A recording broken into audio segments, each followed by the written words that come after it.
Et salut à tous, on se retrouve aujourd'hui pour les résultats de SmackDown du 15 avril 2022.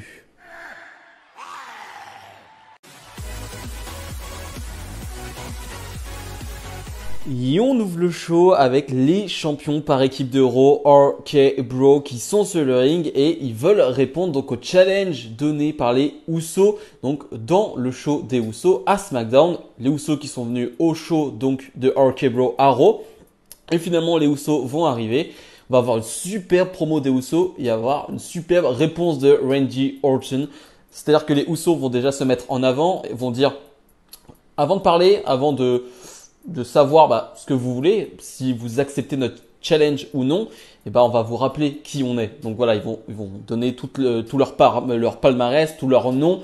Et c'est plutôt cool, c'est plutôt bien fait. Et finalement, Orton va prendre le micro et dire ouais c'est bien, je connais toute votre famille de asshole, hein, donc je vous laisse traduire. Et je connais très bien ce que vous êtes, qui vous êtes et ce que vous avez fait. Mais je crois que vous avez oublié qui je suis aussi. Ça fait, vous parlez de records, mais et Orton va le dire en rigolant, mais ça fait plus de 20 ans que je bats tous les records. Et voilà, on a les trois lettres les plus destructives de la planète, RK Bro. Bon, c'est plutôt cool et finalement RK Bro qui vont accepter ce challenge d'unifier donc les titres par équipe, donc ça c'est plutôt cool et ça va se terminer avec un Riddle qui va se faire attaquer par Jimmy Uso et on nous annonce que plus tard on aura Riddle face à Jimmy Uso dans un match 1 contre 1. Donc je trouvais que c'était cool, je trouve que c'était bien pour ouvrir le show. RK Bro c'est une valeur sûre, à chaque fois tu sais qu'il va se passer un bon moment, tu sais que le public va bien réagir et je trouve que pour ouvrir le show c'était le bon choix. Naomi fait face à Rhea Ripley. Je rappelle donc que Rhea Ripley et Liv Morgan feront face à Naomi et Sasha Banks, un match qui sera pour les titres à Raw, hein. Donc on le sait, ce sera à Raw ce lundi.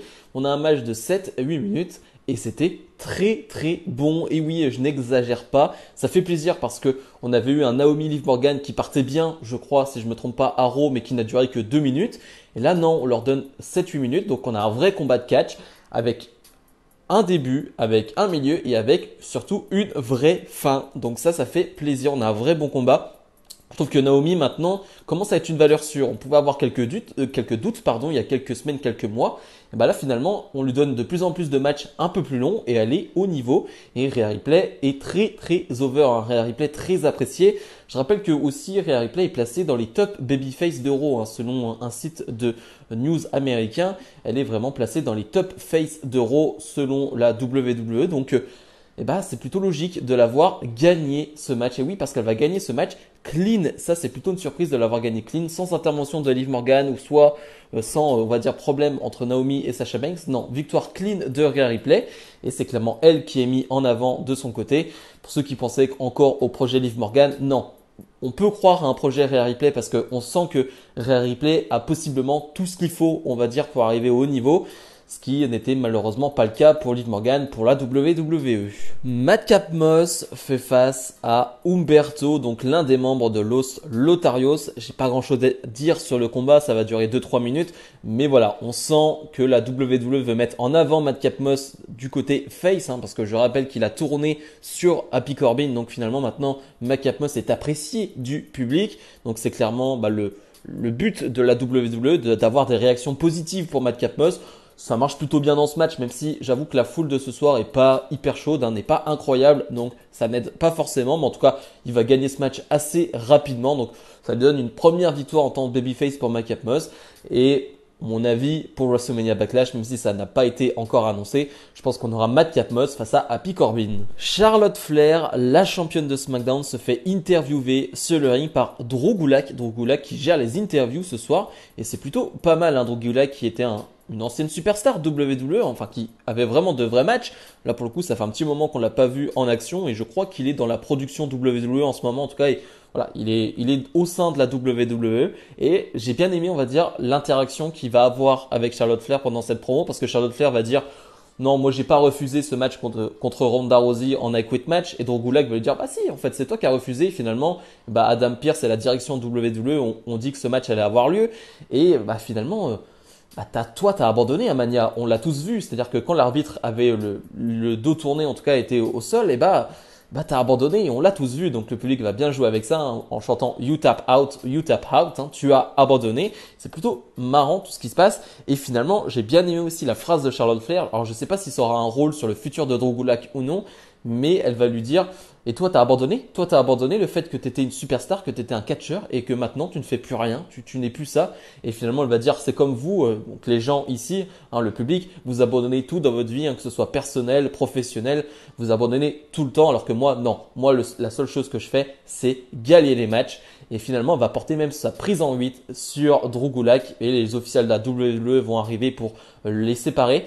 Pour une fois, j'ai vraiment apprécié cette promo de Charlotte Flair parce qu'elle avait du répondant en face avec Drew Gulak et il y avait une vraie interaction et même avec le public, ça a été bien fait. Donc franchement, vraiment très très bonne promo de la Queen Charlotte Flair. Sami Zayn fait face à Drew McIntyre, match revanche de la semaine dernière avec un Sami Zayn qui avait décidé de quitter le match, hein, qui s'était fait décompter à l'extérieur.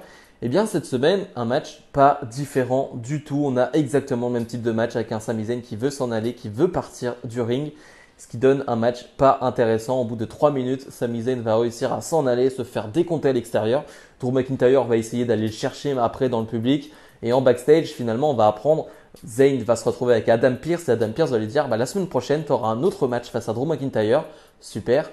Et finalement, ce sera un lumberjack match, c'est-à-dire un match de bûcheron où toutes les superstars, enfin beaucoup de superstars seront autour du ring pour empêcher que Sami Zayn s'enfuit. Bon, à voir ce que ça va donner, mais j'avoue que là, ça fait 2 semaines de suite, j'ai plus l'impression que c'est une perte de temps et je trouve pas ça très intéressant. Ricochet, le champion intercontinental, est sur le ring et fait face à Jinder Mahal. C'est un match qui est pour le titre et heureusement, c'est un match qui ne va pas durer très longtemps. Je dis heureusement parce que j'ai pas envie d'en voir plus de Jinder Mahal. Je sais qu'il y a des fans de Jinder Mahal, ce n'est pas mon cas de mon côté et moins je vois Jinder Mahal sur un ring, mieux je me porte. Et là, ça va durer 3-4 minutes, donc c'est plutôt pas mal. Et ce que j'ai aimé, c'est que Ricochet va réussir à s'en sortir face à Jinder Mahal et surtout face à Shanky qui fait une intervention, mais ça ne fonctionne pas. Voilà, c'est-à-dire que Shanky va être là pour gêner Ricochet, mais Ricochet va réussir à gagner ce combat en tant que bon champion intercontinental, lui qui n'était pas présent à Mania, n'a pas eu que de bonnes victoires, a eu des défaites. Et là, on le met un peu plus en avant et surtout, on a bien vendu le fait que Jinder Mahal a été un ancien champion WWE. Donc, on essaie de bien te mettre en avant que cette victoire de Ricochet, elle est importante. Donc, c'est plutôt pas si mal à la fin, même si j'espère voir Ricochet dans de meilleurs combats et surtout dans de meilleures histoires. Le main event, Jimmy Uso face à Riddle, un match qui va durer presque 10 minutes. Et c'était sans surprise, vraiment bon. Je dis sans surprise parce que à chaque fois que Riddle est dans un combat 1 contre 1 et que le match dure un peu longtemps, le match est bon. Il n'y a pas de surprise là-dessus. Et Jimmy Uso, c'est à peu près la même chose. Donc, on le savait que ça allait être bon. Et ça va être vraiment cool parce que le public va être investi. On va avoir un Orton qui va être bien évidemment en ringside. Et Orton va presque faire le match lui aussi. C'est-à-dire que Orton est à 3000% derrière Riddle. Il va chauffer le public et à la fin, ça va se jouer sur beaucoup d'interventions de Jay et de Orton.